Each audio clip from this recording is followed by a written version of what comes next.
estamos de acuerdo que este Barça tiene pinta que en los próximos 10 años, pues igual llegan a semifinales, parece que va a llegar en 6-7, ¿no? Y el Inter no tiene tanta pinta, ¿no? Es un caso curioso, ¿no, Alex? No es un caso curioso, es un caso que se da muy pocas veces, que creo que también lo define la palabra curiosidad. Que un equipo por el cual yo creería nadie era capaz de meter las manos al fuego en agosto, ahora esté a las puertas de esto, de poder llegar a una final de UEFA Champions League. Por lo mismo, igualmente, la dimensión del objetivo puede marcar también el peso del impacto que genere, por positivo o negativo. Sí, pero yo estoy con Alexis, la temporada del Barça, pase lo que pase en Champions e incluso pase lo que pase en el desenlace de la Liga, ya es un éxito, ya es una ganancia. Primero porque, a ver, las evaluaciones siempre van en función de las expectativas que tienes al principio de temporada. Y las expectativas que teníamos con el Barça eran muy pobres porque la situación era la que era. Era un entrenador nuevo, un equipo sin dinero, sin prácticamente refuerzos, o sea, pintaba que la cosa iba a ir mucho peor de lo que ha ido. Y no solamente es lo que han sido capaces de competir, lo que han sido capaces de ganar, sino sobre todo que se han convertido en el equipo más divertido de Europa para ver. Y eso ya es una ganancia. Eso ya es un título que seguramente no computa en las vitrinas, pero que a nivel de audiencias, de generar engagement, de generar simpatía por tu equipo, ya lo has conseguido. Entonces, para mí, y lo digo ahora que pueden perder la Champions, dejar de ganar la Champions y dejar de ganar la Liga. Para mí la temporada ya ha sido un éxito por todo lo que han generado y por lo que dice Alexis también, porque están plantando las semillas para que en 3 o 4 años la cosa vaya mucho mejor. Sí, sí. Un éxito, Alexis, ¿coincidís? Sí, para mí es sobresaliente. Para mí la temporada... Hombre, lo único que le puede evitar el sobresaliente es que llegue el domingo, el Madrid le meta 7. Pero no parece muy realista ese pronóstico. Pero, joder, es que el Barça partía de una situación de clara inferioridad. Es un Barça que el año pasado, pues yo creo que podemos hablar de un ridículo en la Liga, claramente. En la Champions yo no lo llamaría ridículo porque al final llegas a cuartos de final, te elimina un buen equipo como es el PSG, pero bueno, es una decepción grande.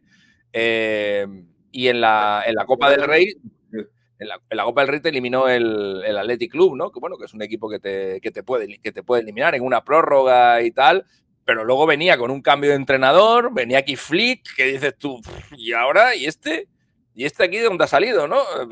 Que vas a ver este hombre lidiar con la cantera mejor que lo que podía lidiar Xavi, que es un hombre de toda la vida, de Can Barça y tal. O sea, era todo... el Camper 0-3 con el Mónaco, que dice, Mara de Déu Senyor... Era todo dudas, era todo incógnita, no podía fichar porque no tenía dinero, el único fichaje ha sido Dani Olmo, han tenido que hacer ingeniería palanquista para poder inscribirle. Entonces era un panorama muy negro y de repente ingeniería financiera también. Puertas del triplete, pues, ingeniería financiera que se ha desvirtuado al mal, está bien llamado así, es una palanca financiera, pero palanca parece que es un recurso inventado y construido desde la ficción, la ingeniería. Bueno, ha habido mucha ficción en muchas de las Iberovisión. Por eso, por eso. Ingeniería palanquista, pero bueno. Pero es ingeniería financiera al final del día. Bueno, a ver, presuponer unos gastos por unos palcos que luego finalmente no has vendido, pues no me parece una... El método es ingeniería financiera al final. Bueno, ingeniería financiera si tienes ingeniería financiera si tienes delante a alguien que te la compre. Probablemente si yo fuera el presidente de la liga no se la habría comprado. Pero bueno, cada uno hace lo que quiere. Pero vamos, no nos desviemos de eso, que estamos hablando de un éxito y ahora vamos aquí a meterle al Barça caña por las palancas. Una cosa es una cosa y otra cosa es otra. Viene de la nada, viene de la oscuridad y está a las puertas de un triplete. Pero ojo, que no era en esa dirección a la que iba, pero ha costado separar las cosas con el Barcelona y sobre todo con Laporta, ¿no?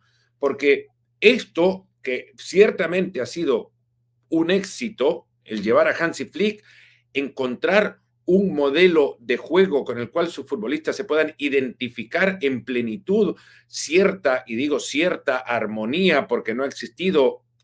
Los resultados creo que han tapado muchísimo de lo que dentro del vestuario también se ha llevado, molestias de varios futbolistas que las han hecho públicas, incluso públicas digo porque han mostrado sus gestos ante los ojos del mundo.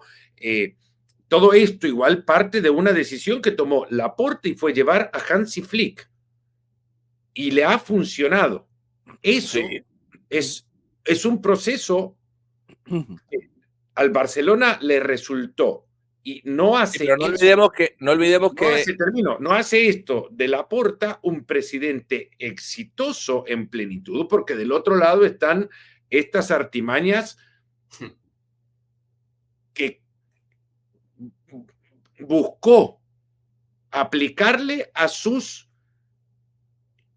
ingenierías financieras. Cuando no sabes cómo decirlo. Cuando no sabes cómo decirlo, cuando no sabes cómo meterle mano, vamos. La ingeniería financiera, la estrategia financiera es esa, es la de conseguir recursos que alimenten tu estructura. Recursos externos que alimenten tu estructura. Que no tienes. En el camino. La ingeniería financiera es convencer a alguien de lo que no tienes. Eso es lo que ha hecho Laporta. Por eso ha pasado todo lo que ha pasado con Dani Olmo, que llegó un momento que Tebas no se lo creyó. Por eso ha pasado todo esto. Pero al margen de eso, habrá que reconocerle a Laporta, por ejemplo, que cuando nadie pensaba que Guardiola podía ser un gran entrenador, él fue el principal instigador de que Guardiola entrenara al Barça contra la opinión de los directores deportivos y contra la opinión de todo el mundo. Contra la opinión no siendo el mismo caso que ahora.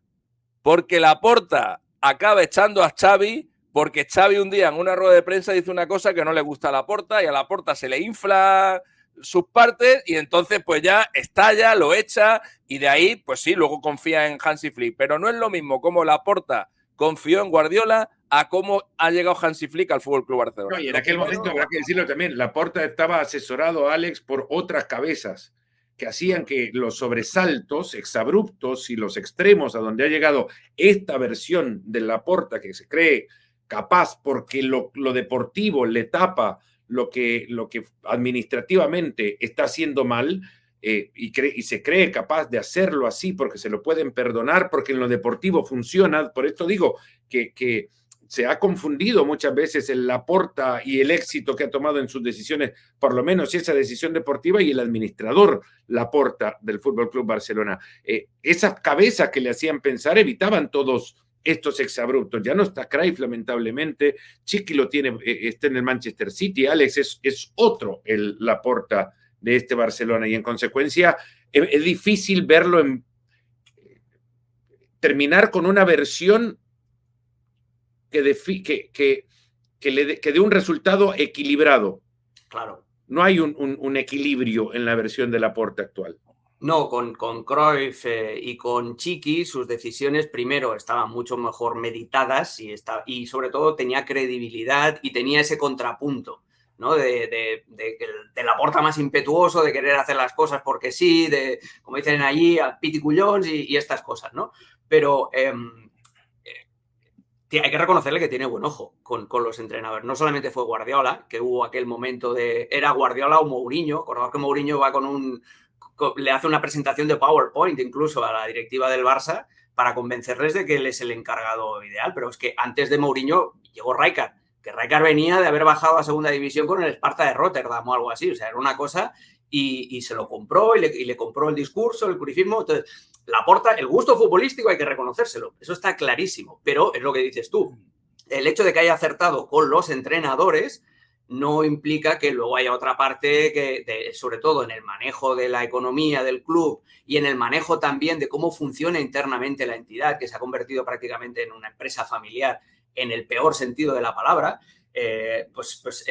son dos cosas que son contrapuntos. O sea, el Laporta de cazar entrenadores, de gusto futbolístico, irreprochable. En Laporta de los negocios de Vitor Roque, de no sé qué, de que si las palancas, de que si Alejandro Echevarría forma parte del club y no sé qué, eso es mucho más cuestionable. Lo que pasa es que en el fútbol manda más lo que sucede dentro del campo que lo que sucede a nivel de la entidad. Vamos al... No, una cosa, el que entre o no entre el balón en el Giuseppe Meazza no va a borrar la lona con la que Laporta gana las elecciones. No va a borrar el abrazo a un maniquí. No va a borrar que mintiera diciendo que iba a dejar a Messi. No va a borrar que dijera que el Camp Nou iba a estar en no sé cuánto tiempo y que si no le iban a dar 1 millón de euros por cada día. No va a borrar la mentira de los palcos de un dinero que no se terminó nunca ingresando. No va a borrar el esperpento del día que dio la rueda de prensa intentando justificar lo de Negreira con las cajas aquellas en las que no sabíamos nada. Que es que eso parece que fue hace 20 años y ha sido hace nada. En la que dijo una mentira tras de otra. No va a borrar él, Xavi es mi entrenador de por vida y estoy enamorado de él, y al día siguiente lo echó. No va a borrar las palancas estas que muchas de ellas pues se las ha inventado. O sea, no va a borrar nada de eso. Laporta, y lo de Arabia Saudita cuando el caso de Dani Olmo. Sí. O sea, no va nada. O sea, el Barça ganará un triplete como lo ganó con Bartomeu. Como lo ganó con Bartomeu, y eso no va a borrar que la gestión de Laporta haya sido una auténtica venta cuando de humo. tiró los canapés, cuando escuchó la frase de Xavi que dijo que ya se iba del club y tiró canapés por todos lados. Es que no tiene nada que ver una cosa. Tú puedes ser un enorme vendedor de humo y luego tener a Rafinha en la temporada más prime de su carrera, pues tener a un Lamine Yamal, que no creo que nadie piense que Lamine Yamal es lo que es gracias a Laporta. No creo que nadie piense eso. O sea, Lamine Yamal... Pero Laporta acertó con el entrenador. Evidentemente, eso sí, por eso lo hemos hablado y por eso lo hemos reconocido y por eso hemos dicho que tanto con Guardiola como con Hansi Flick, Laporta ha tenido un acierto enorme, pero todo lo demás no se va a borrar porque la pelotita entre o no entre en Milán mañana. Con lo cual, aunque el Barça juegue o no juegue bien, gane o no gane el triplete, todo lo que ha hecho Laporta va a seguir siendo lo mismo.